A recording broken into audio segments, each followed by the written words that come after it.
கழுவி விட்டுறாதீங்க ஒரு நிமிஷம். இந்த ரெசிபியை மட்டும் செய்யாம விட்டீங்கன்னா அவ்வளவுதான், போச்சுக்கோங்க.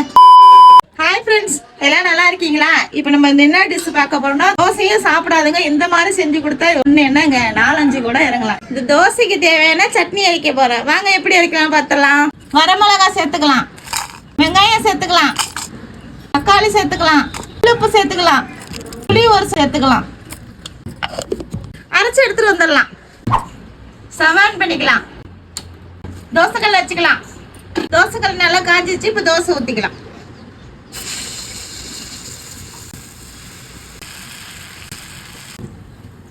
அரைச்சி வச்ச சட்னி சேர்த்துக்கலாம்.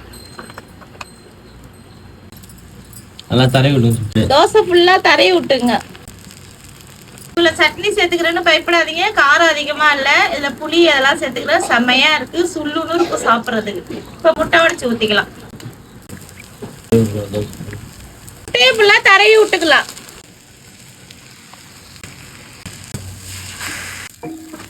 தோசை சூப்பரா ரெடி ஆயிடுச்சு. வாசனையே நல்லா இருக்குங்க. வாங்க சாப்பிடலாம். பீஸா மாதிரி இருக்கு பாருங்க.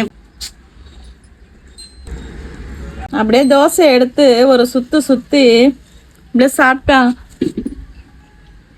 செம்ம சூப்பரா இருக்குங்க.